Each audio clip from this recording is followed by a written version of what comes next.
የትናንት ቁስላችንን እየጎለጎሉ ማውጣት። ወደፊት መሄድ የለም። ብዙዎቻችን ወደ ኋላ ነው ራሱ ወደ ኋላ የሚሰራ ሪሞት ማለት እኛ ነው። ሐዋርያት መንፈስ ቅዱስ ተሰጣቸው። በዚህ በተሰጣቸው ጸጋ በዓለም ሁሉ ዞረው አስተማሩ። እኛ እዚህ አዳራሽ ውስጥ ያለን ሰዎችስ ጸጋችን ምንድነው? ለሐዋርያት የተሰጠ መንፈስ ቅዱስ ለኛ ተሰጥቷል? አልተሰጠም? አልተሰጣችሁ? አልተጠመቃችሁ? በአርባና ስንጠመቅ ምን ተሰጥቶናል? ጸጋ መንፈስ ቅዱስ ተሰጥቷል። ለሐዋርያት የተሰጠው ለኛም ተሰጥቷል። ሐዋርያት የሰሩትን እኛ መስራት ያልቻልነው ለምንድን ነው? ቅዱስ ጳውሎስ ለክርስትና ልጁ ለጢሞቴዎስ እንዲህ ሲል ይመክረዋል። በአንተ ያለውን የመንፈስ ቅዱስ ጸጋ እንድታነሳሳው እመክርሃለሁ። በአንተ ያለውን የመንፈስ ቅዱስ ጸጋ ምን እንድትለው? እንድትቆስ። እሳት ካልተቆሰቆሰ አይነድም። ተዳፍኖ ከቀረ ምናልባትም ሊጠፋ ይችላል። እያንዳንዳችን ፈጽመን እስካልካድነው ድረስ ከኛ የማይለይ ጸጋ መንፈስ ቅዱስ በ40ና በ80 ቀናችን ተሰጥቶናል። በተሰጠን ጸጋ እንድናገለግል ግን ምን አለ? በአንተ ያለውን የመንፈስ ቅዱስ ጸጋ እንድታነሳሳው እመክርሃለሁ። ጸጋ ሲባል መዘመር፣ መስበክ፣ መቀደስ ምናምን ይመስላል። ይሄ የቤተ ክርስቲያን አገልግሎቶች ውስጥ ያሉ ስራዎች እሱ አይደለም። ብዙ ጸጋ አለ። የጸጋ ስጦታ ልዩ ልዩ ነው። መንፈስ ቅዱስ ግን አንድ ነው። ለአንዱ ትዕግስት ይሰጠዋል ጸጋ ሆኖ፣ ለአንዱ ንጽህና ይሰጠዋል፣ ለአንዱ መመጽወት ይሰጠዋል፣ ለአንዱ ማስተዳደር ይሰጠዋል። የግድ በቤተ ክርስቲያን ያለው አገልግሎት ብቻ አይደለም። መንፈስ ቅዱስ በ40ና በ80 ቀን ሲሰጠን ሁላችንም ላይ ይሰራል። እዚህ መሃል ጸጋ የሌለው ሰው የለም። ያለ ስራ የፈጠረው ሰው የለም። ከዚህ መሃል እግዚአብሔር በእኛ የሆነ ድንቅ ነገር ሊያደርግ ይፈልጋል። በጣም የሚገርመኝ ቤታችን የምንጠቀምበትን ቴሌቪዥን ማብራት ማጥፋት የምንጠቀምበት ሪሞት አለ አይደለም? ከኔ ጋር ናችሁ? ምንድነው ሪሞቱ? ምንድነው የሚሰራው? እስቲ ያበራል፣ ያጠፋል፣ ሌላስ? ይቀይራል ቻናል፣ ሌላስ? ድምጽ ይቀንሳል፣ ድምጽ ይጨምራል። ወደ ኋላ ፊልም ወይ ምናምን ከሆነ ወደ ኋላ ማድረግ ይችላል አይደል? ወደፊት ያደርጋል። ሌላ ስራ የለውም።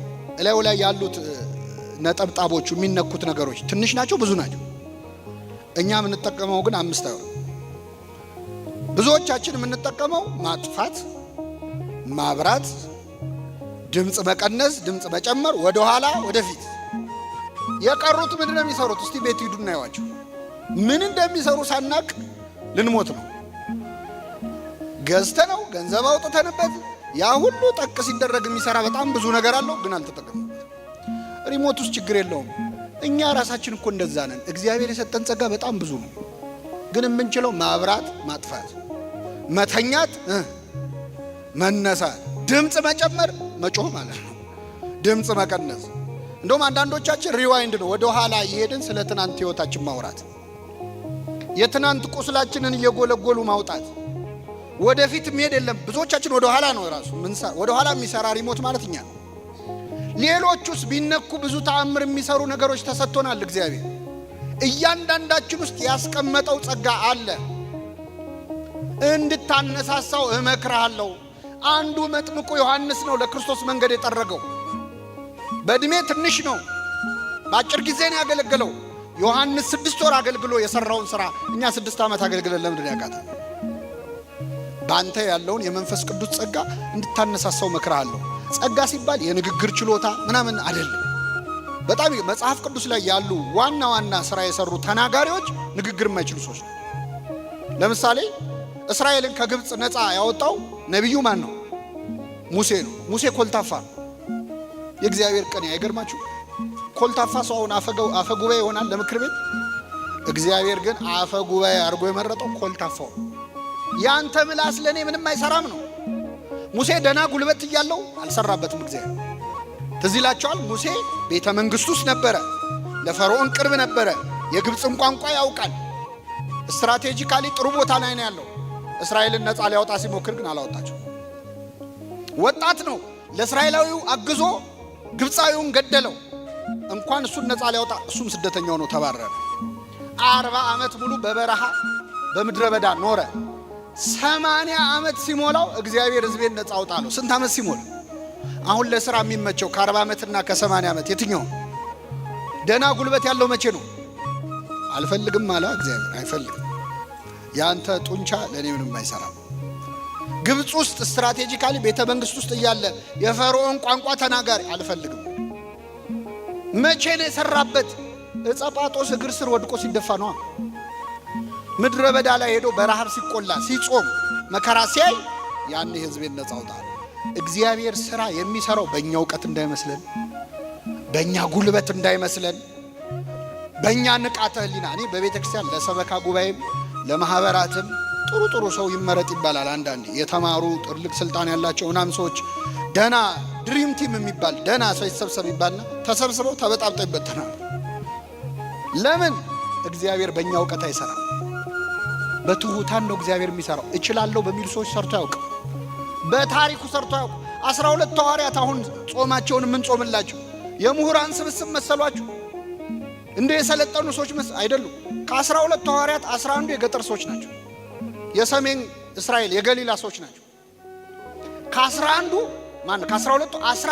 የገጠር ሰዎች፣ አንድ ነው የከተማ ሰው ያለው።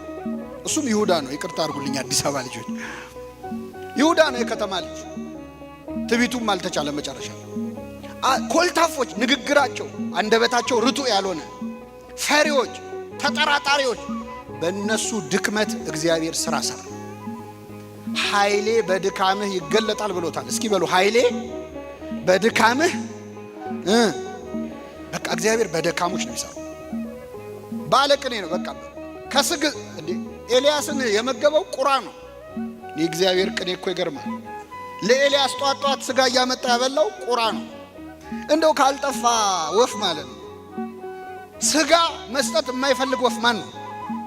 ቁራ ሲመነትፍ እንጂ ሲያቀርብ አይታችሁ ታውቃላችሁ? እግዚአብሔር ቅኔው አያችሁ። እንደ ቁራ ካሉ ስግብግቦች ነጥቄ ሰጣችኋለሁ እኮ እያለ ከተንገበገቡ ሰዎች እንደውም ከማይወጣ ቁራ እኮ የገዛ ልጆቹን አያሳድግም። የቁራ ልጆች የሚያበላቸው አጥተው ሲያለቅሱ የሚመግባቸው ማን ነው ይላል መጽሐፈ ኢዮብ። ግን ልጆቹን የማይመግበውን ቁራ እግዚአብሔር መጋቢያ አስተናጋጅ አደረገው። ጠዋትና ማታ እየመጣ ለኤልያስ ስጋ አቀረበለት። ስለዚህ እግዚአብሔር የሚሰራው በቸርነቱ እንጂ በእኛ እውቀት በእኛ ትጋት አይደለም።